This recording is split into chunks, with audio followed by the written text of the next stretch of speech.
ICU patient যেখানে থাকে, এবং ভেন্টিলেটর মেশিনের কথা অনেক শুনছি। ভেন্টিলেটর মেশিন দেখাবেন, এর কাজ কোনটা কি? এটা হচ্ছে আমাদের আইসিইউ বেড।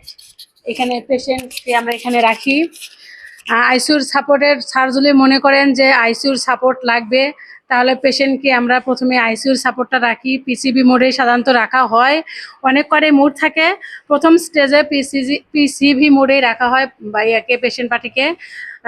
তারপরে ওনাকে মনিটরে লাগানো হয়, স্যাচুরেশন প্রপ লাগানো হয়। স্যাচুরেশন আপ ডাউন করে কিনা সেটা আমাদেরকে ফলো করতে হয়, মনিটর করতে হয়।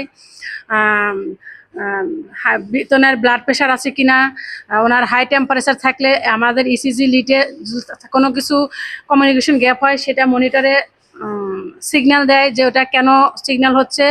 হয় মনিটর লেগে গেছে, নয় বিপি ফল্ট হচ্ছে, নয় রেসপিরেশন স্যাচুরেশন প্রপটা খুলে গেছে।